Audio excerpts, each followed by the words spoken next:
තඤ්ඤෝ කතවේදී පුද්ගලෝ දුර්ලභෝ ලෝකස්මි.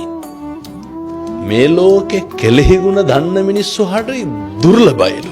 ඒක නම් ඇත්ත හොඳේ. අවශ්‍යතාවයේ සම්පූර්ණ වුණාට පස්සේ ආය මිනිස්සු අපි තියාගන්නේ නැහැ. කාර්ය කෙරවෙනතුරු කාගෙත් රැවටිල්ල කියලා දෙයක් තියෙනවා.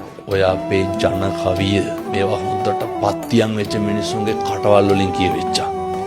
බුදුහාමුදුරුවෝ එදා එහෙම කිව්වෙත් එදත් එහෙම ඉඳලා තියෙනවා. අදත් ඉන්නවා. මේක හෙට මීට වඩා වැඩි වෙන්න කාලේ හොඳයි. අද වැරදි. ආයෙත් හෙට හොඳයි.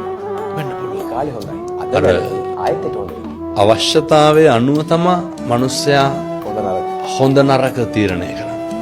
අපි අපේ හොඳම යාළුවා අතින් වැරද්දක් වුණාම ඒක වැරද්දක් විදිහට දකිනවද? සේම නෑ. මගේ එකා කියලා කියන්නේ. මගේ එකා කියලා නේ ඒක ඒක ෂේප් හදාගමු කියලා. ෂේප් කරලා දානවානේ. මං හරියට නම් කියනකොට සමහරක් වෙලාවට පැහැදිලිව